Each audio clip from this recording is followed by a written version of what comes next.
जय हिंद दोस्तों, मैं सद्दाम हुसैन माखरबी। अभिवादन स्वीकार कीजिए। जैसा कि आप देख सकते हैं कि राजकीय कृत मध्य विद्यालय रूनीपुर में नीतू सिंह जी गद्दा वितरण करने के लिए आई हुई हैं छात्रों के बीच। भारी से भारी मतों से जिताकर हम लोग विधानसभा में भेजे और इसी तरह होता रहे। कहीं मैं ईश्वर से प्रार्थना करता हूँ।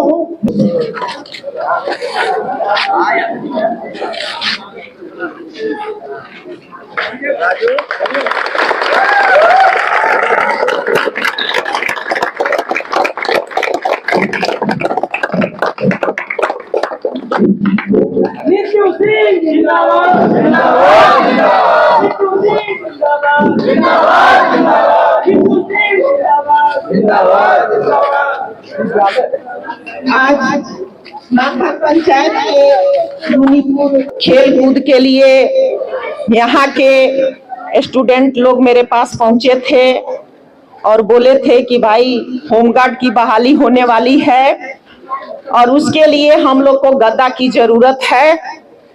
विधायक जी आपसे हम सहयोग हम लोग को चाहिए। जो हमसे बना हम सहयोग किए और मैं यह भी सभी लोगों से मैं बोल रही हूँ कि जो भी नौजवान लोग हैं हमारे विधानसभा के 40 पंचायत के नौजवान हैं जो आदर और इज्जत से हमसे मदद मांगेंगे, मैं सब लोगों को मदद देने के लिए तैयार हूँ।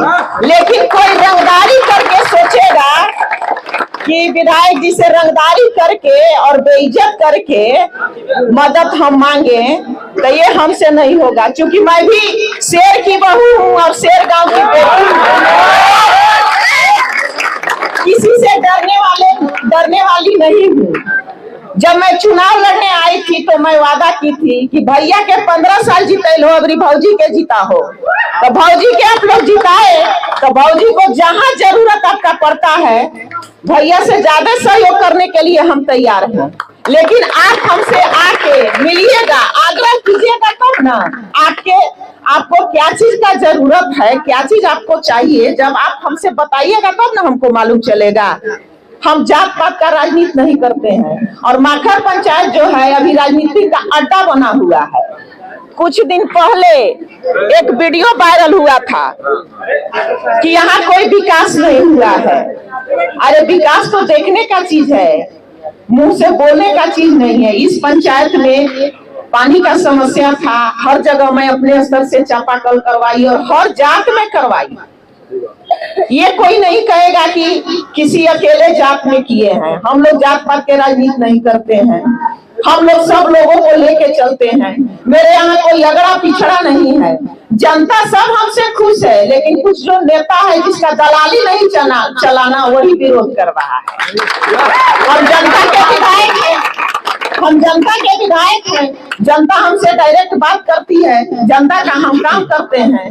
और 6 महीना के बाद चुनाव आने वाला है, हम क्या किए हैं, कितना जनता के लिए काम किए हैं, वो 2025 का जब इलेक्शन आएगा ना उसमें सबको पता चल जाएगा। और हमेशा हम लड़ने के लिए तैयार हैं। 2010 का चुनाव लड़े, 15 का लड़े, 20 का लड़े और 25 से भी मजबूती से लड़ने के लिए तैयार हैं। अरे कोई घूमता है विधायक बनने के लिए कि हम घूमेंगे तो जनता का सहानुभूति मिलेगा तो हम विधायक बनेंगे। हम तो विधायक बन के घूम रहे हैं। कोई हार के घूम रहा है जीतने के लिए, हम तो बन के और घूम रहे हैं दोबारा जीतने के लिए।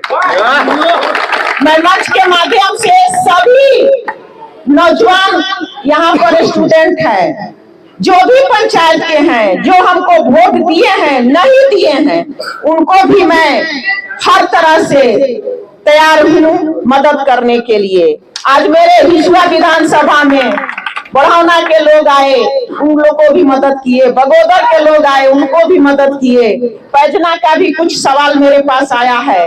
हर लोगों को मदद मैं करने के लिए तैयार हूँ। लेकिन यही आप लोगों से मैं आग्रह करूंगी, विनती करूंगी कि जब चुनाव आएगा तो जो आपके हर दुख सुख में आपको मदद करता है, आपसे बात करता है, आपका इज्जत करता है, आपके क्षेत्र में विकास करता है, उसी को वोट दीजिएगा। यही हम बोलेंगे आप लोगों से। कोई किसी को खाने को नहीं देता है, आप मेहनत कीजिएगा तभी। राजनीतिक में भी नहीं पढ़ना चाहिए, राजनीतिक में स्टूडेंट लोग का भविष्य खराब हो जाता है।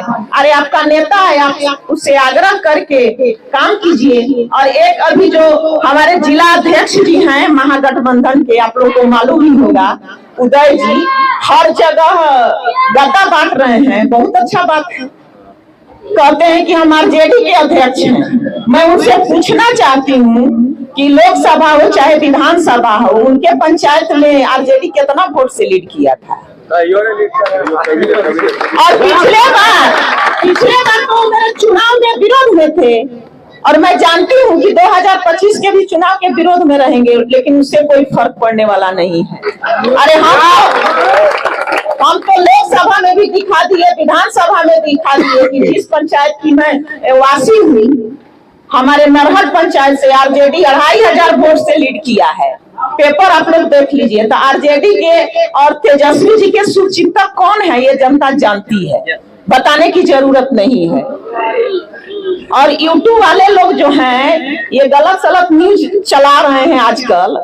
यूट्यूब वाले लोग को भी समझना चाहिए कि अगर कहीं पक्ष में इंटरव्यू लेते हैं तो वहां के विपक्ष के लोग को भी लेना चाहिए, और जो दोनों पक्ष के लोग देख के और जो न्यूज आता है उसको इन लोग को आगे करना चाहिए। लेकिन ये लोग भी एक तरफा न्यूज देते हैं। अभी 2-3 मैं वीडियो देख रही हूँ जो खुद कह रहा है कि हम भाजपा के हैं, कोई विकास नहीं हुआ। अरे तो भाजपा का है तो उसको कांग्रेस का विकास थोड़ा दिखाई पड़ेगा, वो तो खुद यूट्यूब पर बोल रहा है। जब से मैं विधायक बनी, अकबरपुर ब्लॉक सेंसिटिव जगह था, हमेशा यहाँ कुछ न कुछ घटना घटते रहती थी, आप लोग को भी मालूम है। दशहरा में चाहे कोई भी समय घटना घटते रहती थी, रामनवमी में। लेकिन जब से हम विधायक बने तब से कोई घटना कहीं हो रहा है क्या? हम लोग शांति का पुरजोर समर्थन करते हैं और आगे भी करते रहेंगे। और इस मंच के माध्यम से मैं ऐलान कर रही हूँ कि जिस तरह से सभी नौजवान मिलके हमको अपना वोट देके विधायक बने, तो नौजवान लोग का जो भी जरूरत होगा हम पूरा करने के लिए तैयार हैं। आदर से रंगदारी से नहीं। बहुत बहुत धन्यवाद आप लोग। दोस्तों, जैसा कि आप लोग देख रहे थे, राजकीयकृत मध्य विद्यालय रूनीपुर अंचल अकबरपुर नवादा यानी कि रूनीपुर स्कूल में विद्यालय में हिसुआ विधानसभा क्षेत्र 236 से विधायक, कांग्रेस का मौजूदा विधायक जो है नीतू सिंह जी यहाँ पे आई हुई थी। और ये गद्दा वगैरह जो है कि छात्रों के लिए दिया गया है, खेल कूद के लिए, उनके उज्जवल भविष्य के लिए, और बाकी सब कुछ तो संबोधित वो कर ही दी हैं। सवाल पूछना ज्यादा जायज भी नहीं होगा, क्योंकि सारे सवालों का जवाब वो बगैर पूछे ही उन्होंने रख दिया है। लेकिन मैं कुछ सवाल इनसे करूंगा, और वो सवाल ये है कि संबोधन करने में जो आप कह रही थी उदय यादव जी के बारे में, तो क्या ये कयास है कि इस बार जो चुनावी क्षेत्र में आप उतरेंगी तो आरजेडी, जैसे इस बार जो आपको गठबंधन का सीट मिला है वो कांग्रेस का था, इस बार भी कांग्रेस का ही रहेगा या आरजेडी का रहेगा? क्या सिस्टम रहेगा इस बार? हम कांग्रेस के सिटिंग विधायक हैं। जी बिल्कुल। और हमारा टिकट कटवाने का किसी को पावर नहीं है, क्योंकि ये फैसला राहुल जी और तेजस्वी जी करते हैं। तेजस्वी जी के जो शुभचिंतक हैं वो गठबंधन का आदर करते हैं, इज्जत करते हैं। और जो तेजस्वी जी को मुख्यमंत्री नहीं बनने देना चाहते हैं, उन्हीं जात के बिरादरी के लोग, वही लोग ज्यादा हल्ला करते हैं। हिसुआ का इतिहास है और सबको मालूम है। और उदय जी के बारे में तो मैं यही कहूंगी कि आज मेरे कार्यकाल के 4.5 साल हो गया, मैं आज तक उन पर कोई कमेंट नहीं की। और उनके पंचायत में मैं विधानसभा में भाजपा वहां से लीड किया था, 750 वोट से मैं पीछे हुई थी। लेकिन उनके पंचायत में हर जगह मैं रोड बनवाई, चापाकल लगभग 30-35 चापाकल हर जात बिरादरी में हुआ है। लेकिन वो लोग जब मुझे भड़काने लगे और मेरे विरोध वो लोग साजिश रचने लगे, तब मैं आज मीडिया के माध्यम से बोल रही हूँ कि मुझे मालूम है कि वो 2020 में भी मेरे साथ नहीं थे और 2025 में भी मेरे साथ नहीं रहेंगे, ये मैं जानती हूँ। और टिकट का बंटवारा लालू जी, तेजस्वी जी और राहुल जी करेंगे। ये लोग को जितना विरोध करना है ना कर लें, और लड़ना भी है वो लड़ ले, मैं सब देखने के लिए तैयार हूँ। उनके जो समर्थक है उनको जो है कि इस बार जो विधानसभा होने वाला है तो उसमें वो उन्हें एज अ कैंडिडेट देख रहे हैं, इस पे आप क्या कहना चाहिएगा?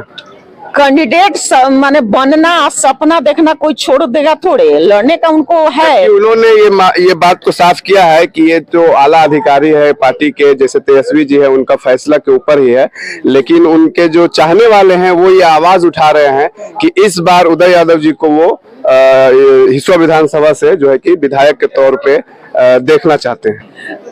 हिसुआ तो सिटिंग सीट कांग्रेस का है, बिल्कुल। तो यहाँ दावा आरजेडी जो कर रहा है वो तो लोगों में रिमर फैला रहा है, वहाँ तो इसका दावा ही नहीं बन रहा है।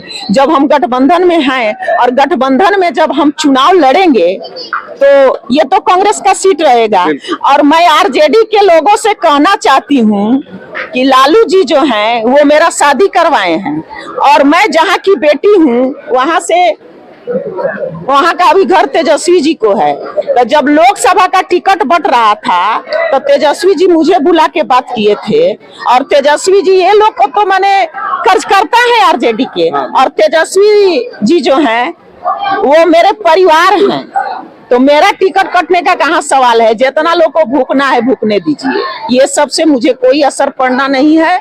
मैं काम की हूँ और आगे भी करूंगी और चुनाव मजबूती से लड़ूंगी, और मैं जितना विकास की हूँ मुझे उम्मीद है कि उस कुछ अधूरा जनता फिर से पसंद करे, उसको पूरा करने के लिए जनता मुझे जरूर चुनेगी। बस 100 छात्रों के बीच आई हैं, तो छात्र जो है कि बहुत सारे ऐसे भी छात्र होते हैं जो गरीबी के कारण पढ़ नहीं पाते हैं, ठीक है, लेकिन वो पढ़ने में तेज होते हैं। बस एक ही रीजन बनता है उनका कि गरीबी के कारण वो आगे नहीं पढ़ पाते हैं, अपना पढ़ाई को क्लोज कर लेते हैं। तो ऐसे छात्र जो पढ़ना चाहते हैं, जिनको लगन है पढ़ने का, जिनके पास जो है कि जहन भी बहुत अच्छा है, उनके लिए स्कॉलरशिप वगैरह का कोई आपके पास प्रावधान है?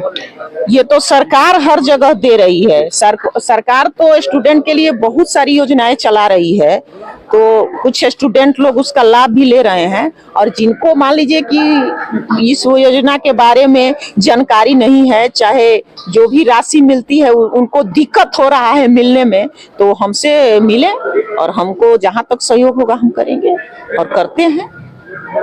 चलिए, अच्छी बात है। तो जो छात्र ऐसे हैं जो पढ़ाई के मतलब पैसे के कारण पढ़ाई कंप्लीट नहीं कर पा रहे हैं, वो एक बार जरूर विजिट करें मैडम के पास, और आपका जो समस्या है उसका समाधान जरूर किया जाएगा। यहाँ पे कुछ छात्र हैं, मैं उनसे बात करने की कोशिश करूंगा। आप लोग छात्र हैं? क्या नाम हुआ आपका? कन्हैया कुमार। कन्हैया कुमार, यही पढ़ते हैं कि टीएस कॉलेज हिसुआ से पढ़ रहे हैं जी? आपका हिसुआ विधानसभा क्षेत्र में ही घर आता है जी? हाँ, फतेहपुर ग्राम। फतेहपुर में। तो क्या दूसरी बार मैडम को देखना चाहते हैं आप? बिल्कुल, एकदम राइट है। जाहिर सी बात है कि हम जिस तरह से हमारे मैडम जी काम कर रहे हैं, जाति पाति को नहीं देख रहे हैं, और सबसे बड़ी बात है कि हम लोग जाते हैं तो डायरेक्ट बात करने का कोशिश करते हैं, और डायरेक्ट आते हैं, हमसे बात करते हैं, कोई भी समस्या हम लोग रखते हैं, समाधान हो गया। जैसे कि आज हमारा हम लोग के लिए गद्दे के लिए बहुत जरूरी था, क्योंकि वैकेंसी आया हुआ है और बिहार पुलिस का भी आया हुआ है, 15,000 होमगार्ड का आया हुआ है, तो हम लोग को काफी दिक्कत हो रहा था, दिक्कत महसूस कर रहे थे। इस गद्दा से क्या लाभ मिलेगा आपको? इससे हम लोग को जो हाई जंप है इसमें हम लोग को आसानी होगा कूदने में। अच्छा। जिससे देखिए, गद्दा नहीं रहने के कारण रीजन यह होता था, किसी का जो गर्दन होता है वो में जा रहा था, हाथ में चोट लगने का संभावना रहता था। इससे जो इस समस्या का समाधान हो गया है। फिलहाल के लिए इतना ही। आप देख रहे हैं TWS टॉक विद सद्दाम। बने रहिए मेरे साथ। जय हिंद, धन्यवाद।